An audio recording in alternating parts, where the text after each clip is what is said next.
The Atlanta Braves in the 2023 season had a record of 104-58, leading them to the National League East Division title. However, the postseason did not go as they would have liked, as they once again fell short in the National League Division Series to the Philadelphia Phillies. In 2023, the Braves have one of the best lineups and one of the best pitching staffs in baseball. And heading into 2024, they will look to continue their regular season success and add another World Series to their mantle in 2024. So without further waste, let's not waste any more time. Let's dive straight into it. My name is Derek. I'm here with Luke. You're watching Bleacher Brawls, and this is your Atlanta Braves 2024 team profile. First things first, let's talk about some of the key players for this Braves team. Obviously, there's a lot of them. They had a ton of good players last year. So I'll hand it over to you first, Luke. Who are three key players for this Braves team? Out of those three, who's one you'd like to expand on as being an important piece for them in 2024? I mean, if we were doing five players, I would just start with the entire infield because they traded Vaughn Grissom to the Red Sox, despite he looks like he's going to be a really good Major League Baseball player. They traded him just because there's no room for him because they have all stars at every infield position. But I'll stick with the two corners. Austin Riley is arguably the best run producing third baseman in the major leagues right now. Having him in the middle of a lineup that is that good, 37 home runs, 97 RBIs, I think last year, just rakes. He's not Nolan Arenado with the glove, but he is just an offensive beast. He's just such a good player, and I think he is absolutely. I would just kill to have him on my team. And obviously on the other side, Matt Olson, just 54 home runs last year. He's just a man-child at the plate, just a great hitter. Imagine being a Braves fan, losing Freddie Freeman and replacing him with Matt Olson.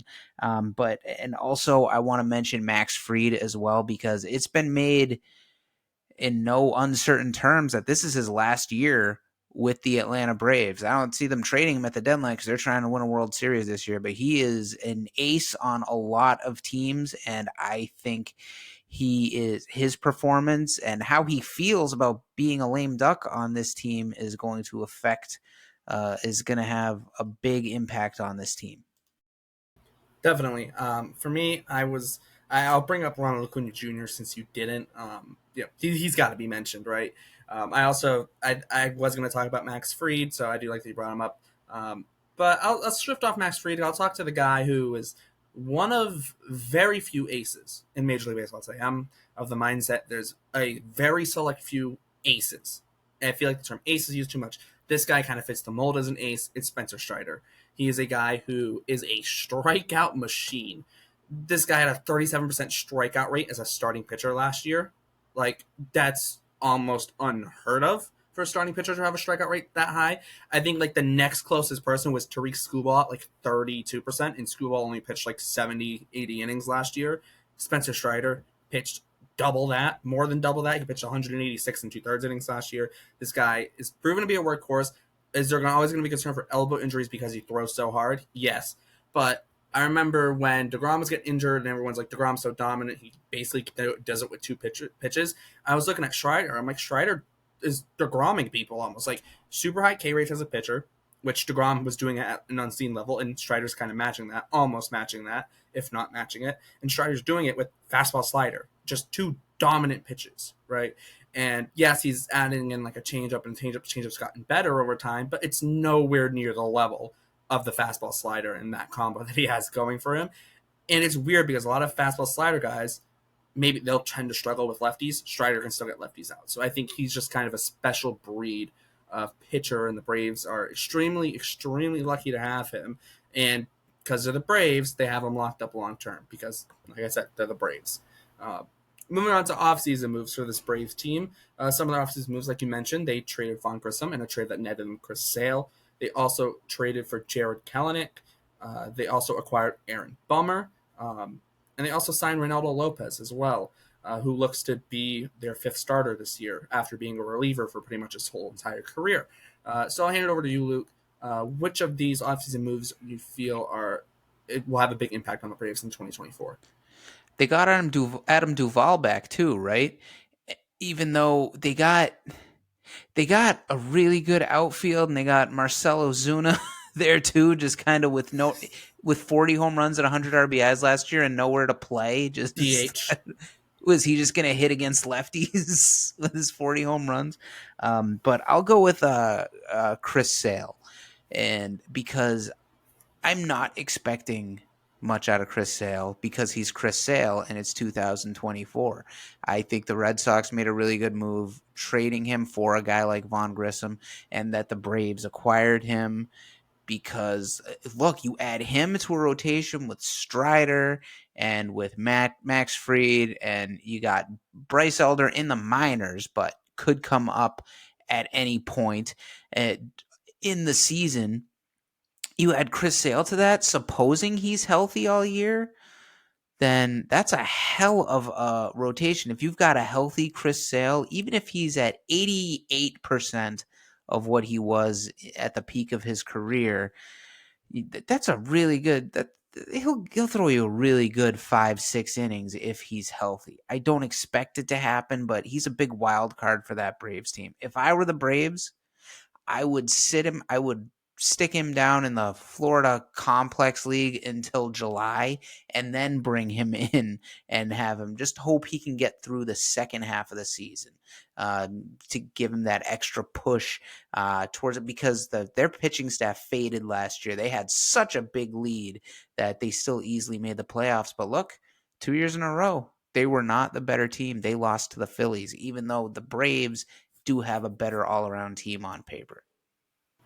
Definitely. For me, I was going to talk about Aaron Bummer originally because I think he was one of the most underrated relievers last year, because he might have been the unluckiest reliever last year. His ERA was like in the sevens, but he had like a FIP under 3. Like, just and you go watch the film. Like, he had some insane bad luck with the White Sox last year. But I will talk about another former Chicago White Sox who was also on the White Sox last year. Ronaldo Lopez, like I said, he's going to be their fifth starter. He hasn't really started, at least anytime recently. He hasn't started. I consider recently, after 2020, he's made. I know he made 8 starts in 2020, but like he had a 6.50 ERA that year. Then he made 9 in 21, but really kind of shined bright in the bullpen. And then in 2022, he made 1 start. I'm assuming it was a spot start because he made 60 appearances out of the bullpen. And then last year, 68 appearances out of the bullpen, no starts. So he really hasn't started anytime recently. Over his career as a reliever, he has a 3.01 ERA in 144 appearances. As a starter in 97 starts, he has a 4.73 ERA, and the underlying numbers don't look good in his career as a starter. So I find it very intriguing. But if any team's going to pull it off, it will be the Braves. But I find it interesting that they're going to stick with him as a starter, even though they have a guy like Bryce Elder, and they're sending him to the minor leagues to start Ronaldo Lopez, and Ronaldo Lopez very well could fit into this bullpen, and the bullpen is already stacked, and Ronaldo Lopez will make the bullpen even better. So I'm intrigued to see how it plays out. This is one where I don't think it's a bad decision, but like I have a question mark on it because I have no clue how it's really going to play out. And with the Braves, I think it's really interesting, but they have a backup plan. They can just call up Elder if they need to and send Lopez to the bullpen. So I find it very interesting. It's an embarrassment of riches in Atlanta. Boy, Alex Anthopoulos built just a juggernaut there. And they lost the last 2 years to the Phillies, but they won the World Series the year before. So it's not like they're on, oh boy, are these guys the real deal, or are they just gonna let this go by? No, they're already playing with house money. They just won the World Series 3 years ago. I don't want to gloss over this outfield thing, though, because I didn't think of it until now, but they got Acuna in right, they got Harris in center, Yep. and they got Kalenic. Assume it's a righty-lefty platoon for some reason with Duvall. Kalenic and Ozuna With in Duvall. left field. So it's Ozuna's the Kalenic and Duvall, DH. and Ozuna's the DH? Yes. Okay. I thought I think I must have thought they had an extra player on there that was the DH, but that's right. Ozuna didn't really play the outfield much, did he? No. No. Okay. Fair enough. Yeah, but that's gonna be. They actually announced it. Kalenic's been bad in spring training though, like really bad. I think he's like 3 for 41. Hope he's not too bad. He might punch something. He's also a big strikeout guy. I think his strikeout rate was over 30%. That's something to watch. Was Moving he a on number though, 1 overall pick? Kalenic. He wasn't he 1 or 2? Kalenic. I don't remember actually. I know he was an early pick. I don't think he was. I think he was like he was sixth overall pick. I Oh, knew he was okay. up. Yeah, he was up there. Um, let's move on to expectations for this break. I don't think this is hard. I mean, it's what, win the division and win another World Series. Like that's the internal expectation for this team, to win a World Series. Like I don't think it's really hard. Yeah, they have that curse of being so loaded that if they don't win the World Series, then it's kind of like a oof, what happened there? Which is, I mean, it's a good problem to have, but it is still a problem. So I mean, they gotta win, and I think everybody on that team absolutely knows that we were built to win a World Series, and we have no excuse not to win a World Series. Yeah, exactly. I don't really have anything to add. I think that's a perfect way to describe it, and I think so. I think that's a perfect place to wrap it up. So make sure to check out all our other team profiles that we've done and will be doing. They will all be going up, with the last one going up on March 26th. So make sure to check them all out. If you're watching in the future, check out all our other ones. And for Luke, my name is Derek. Thanks for tuning in to Bleacher Brawls, and we will see you next time.